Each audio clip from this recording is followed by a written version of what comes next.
explain it. No. Hello there, I'm Sin and welcome to my booktube channel. Hence booktube, I like to talk about books and I also live in the Southern Hemisphere, so I'm hoping that that explains the title. These are going to be spring/autumn book recommendations. Now my thought process for this is, in case that doesn't explain it, no. Okay, I need to quickly get this intro done and then I'm gonna have to wait until they have finished their shit, I guess, the construction. Hi, I'm Sin, welcome to my booktube channel. I'm gonna speak really quickly to get this intro done before that noise starts again. But this is going to be recommendations for spring/autumn reads. For context, I live in the Southern Hemisphere, South Africa, Namibia, and it is spring, it's not autumn for me. And so the cold season beginning kind of process of that spooky season vibe, that's not something that happens for me. We don't even really celebrate Halloween here, we just don't kind of celebrate it at all. It's not a big deal where I live. So all of these autumn recommendations, they're great, but it's not really that kind of time for me. So I thought I could try and find some books that give me a sort of mixture of vibes where it's feeling autumnal but it's also feeling springtime-esque, and I'm hoping that this can help solve my problem but also solve your problem if you're from the Southern Hemisphere. So if you live in Australia, South Africa, Botswana, Brazil, anywhere that's in the Southern I'm pretty sure Brazil's in the Southern Hemisphere, is it not? South America, right? Southern Hemisphere, surely. No? I know that, I'm pretty sure Mexico is like in the Northern Hemisphere and that's in South America because it's like in the north of South America. I don't know what I'm talking about. But anyone who is not experiencing autumn right now, wherever you live that causes that to be the case for you, this needs to be, and I'm hoping that it will be, the solution to that problem. Anyway, let's just dive right in and try to record this in between construction noises. Okay, so recommendation number one is Suzume by Makoto Shinkai. This is the cover. Take a screenshot. So this is a 5-star read of mine. There is a anime movie version of this. So in this book, you are following a girl who has this sort of ongoing dream, reoccurring dream, that she's in this just beautiful like grass plain kind of area. There's stars above her and she's young in her dream and she's looking for her mother, and there's this door. There's just this door that's kind of there. And the story unfolds as she starts to figure out what that dream relates to, and she meets this person who is like a, what's it called? A keeper, a gatekeeper, someone that closes gates. And he has this key and they go on this journey and there's some like little magical things happening, and the vibe feels very springtime to me with the water and the starry sky and just like the idea of grass, but there's also some little colder winter scenes and vibes in this, and I feel like that really balances it out, as well as just the magical energy that this has. This like mystical vibe around it still feels kind of cold and autumnal. I feel like anything fantasy or anything fantasy-esque works in autumn. However, this has just such strong springtime energy to me.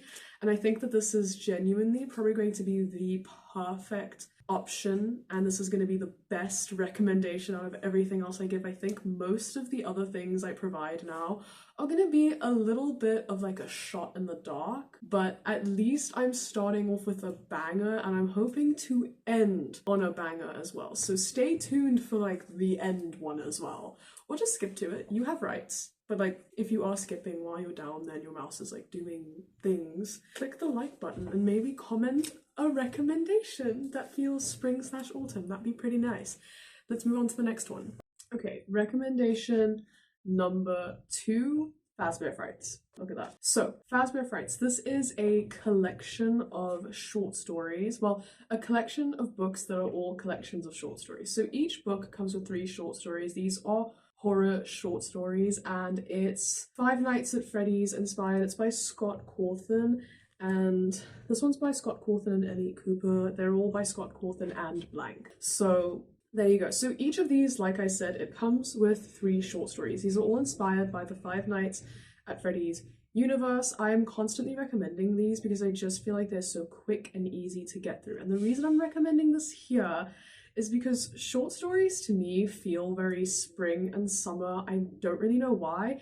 However, this is horror, which feels very autumn, and I feel like there's just something about the Five Nights at Freddy's universe that is just screaming autumn to me. There's just, it's just the vibe. I feel like it's probably just because it's horror and we all associate horror with autumn because spooky season, Halloween, horror, and let's face it, the vast majority of our media comes from everyone who's living autumn during that Halloween period of life. So it's just kind of association, they go together. So this is recommendation number 2. I don't really know how to explain these because each book has a different set of short stories. So I can't really tell you what it's about, but just know that it's horror. There are things like just like animatronics. These are following predominantly kids going through like horror type things. Anyway, so if you don't like that kind of thing, skip this. I'm constantly being interrupted. Okay, so recommendation number 3. This is another kind, it's very similar. This is a short story collection. It's Shiver by Junji Ito. This is a manga, like, horror collection. This is something that I feel like if you like horror manga, you don't care about what season it is. So, like, you'll just read it whenever you want to, surely. But a lot of people save these for autumn, so I feel like it hits both spring and autumn, and this is a short story collection, so it still hits that. It still hits all the points that I'm trying to make here. And like I said, this is Shiver, it's by Junji Ito, and I just feel like Junji Ito is the kind of author you could read whenever you wanted to because he's just brilliant at what he does. And so I'm kind of just recommending Junji Ito, let's be honest. I'm not actually recommending Shiver specifically. However, I do feel like some of the short stories in here are kind of giving spring. Like the Blimp one definitely gives me spring vibes, and the one with the record, I think it's like literally the first one. But this is another recommendation of mine. I feel like it's on a very similar train of thought as the FNAF recommendation, but I don't think that that's a problem. This is just like another vibe. In case you don't want to read FNAF, then you have this instead. I feel like that was a pretty clever moment. But yes, this is recommendation number 3. Okay, so recommendation 4 is going to be a little bit of a hear me out. The Poppy War by R.F. Kuang. So I feel like this gives me very spring and summer vibes. This is the kind of thing that I enjoy reading between November to December, kind of toward the end of the year. And November's still autumn, December's kind of winter times for the people up there in the north of Earth. But I really liked it during that period of time, and that was summer, spring, summer to me. So I feel like this matches the spring vibes, but it's also fantasy. So it's fantasy is just like the auto answer. Anything fantasy that has sort of a spring or summery energy to it, I feel like can work in this awkward phase of where everyone's getting into their fantasy and spooky reads, but it's not cold for you, you poor little soul, and me, poor little soul. But this works for that because it's fantasy, so it still feels like what everyone else is reading, but this has such strong summer and just spring vibes to me. I don't really know what it is about this that feels that way, because it's a grimdark fantasy. You are literally following people during a war. Our main character is Rin, and she just enters this military school, very elitist, and she is not elite. And it's just kind of her journey in navigating that, as well as figuring out the things that she can do and the things that make her unique that she didn't know about herself. And you kind of just follow her through that process in the entire trilogy. And the one thing that I also really love about this is that it's very morally grey. A lot of the characters are extremely morally grey, but especially our main character, Rin. And I feel like you just can't really go wrong with R.F. Kuang, I think, at any time in the year. R.F. Kuang is always an option to me, regardless of the season or the vibe, whatever. I don't care. R.F. Kuang is just auto choice for all of this. Okay, I think this next one might be a little bit of a hear me out, but in a different way. So, Percy Jackson, specifically the first trilogy, but also the Heroes of Olympus one, basically anything Percy Jackson specific. So this is going to include the new trilogy, which is Chalice of the Gods and Wrath of the Triple Goddess are currently out. I think there's a third one coming out. Anyway, but this is literally just anything that is Percy specific. I think these all work really well for warmer weather, for springtime, for summer. But like I said, fantasy, there's just something about Greek mythology that gives me a sort of spring autumn vibe all at the same time, and I can't explain it. I don't know if anyone would agree with me on this, but this is my next recommendation. I think this is recommendation number 5. So if you're unfamiliar with this somehow, which that would be so crazy because these are so popular, but if you are unfamiliar with the Percy Jackson world, universe, this is by Rick Riordan, and in this you follow Percy Jackson predominantly, but in like the Heroes of Olympus one, you follow a couple characters.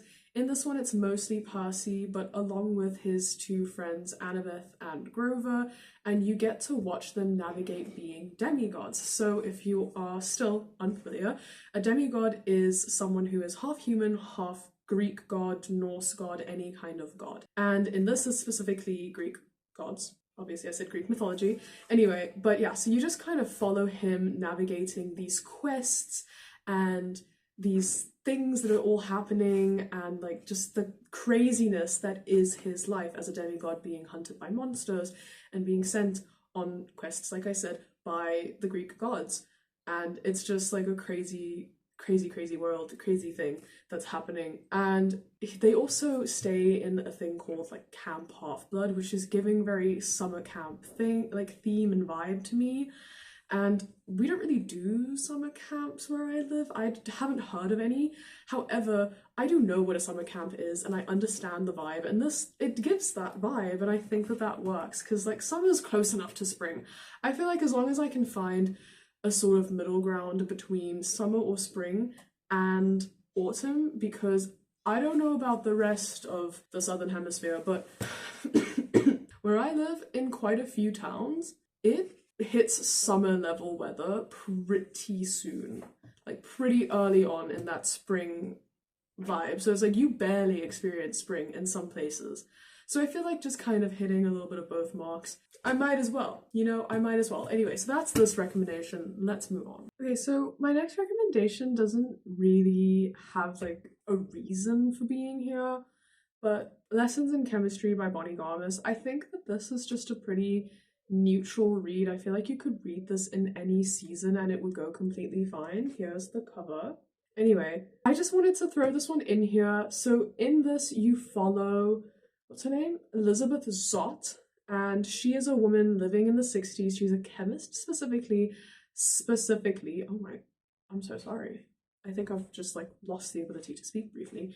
Anyway, so she's a chemist and she's living in the 1960s. She's a single mom at some point in this. She loves to cook, and like I said, she is a chemist. She is like an actual chemist, educated in everything. But in this, you sort of follow her navigating just that 1960s world that like women don't have rights, women can't work energy. She's navigating all of that as a person who very strongly just believes in her own morals and her own way of life. She's not religious, which is another huge no-no, especially in America 1960s. And honestly, in most places now, even not being a Christian can be a huge no-no. And I think that this is just a very all-rounder. I think that this works regardless of the season. I don't think that this could be construed or taken as a season specific recommendation. However, I figured I'd include this in here because if it works for all seasons, it works for spring/autumn, so I might as well recommend it. And I really loved this. I gave this 5 stars. I had an absolute blast reading this, and I read it so quickly as well. This edition as well would highly recommend. Very nice and floppy. If you're wondering, this is the Penguin edition of this, and this is the cover, like I said. So if you're looking for a floppy version, she's nice and floppy. Anyway, moving on. I've lost track of what number I'm at, but This is going to be either my last or second last recommendation because I'm just running out of time. So I don't know if this is going to be like a particularly nice number of books, but my next recommendation is If Cats Disappeared from the World by Genki Kawamura. Here's the cover, all nice and pretty. This is a really pretty edition of this. So with this one, we are following a character who basically doesn't have much time left to live, and the question at the back says, what would you sacrifice for an extra day of life? And this is exploring that idea.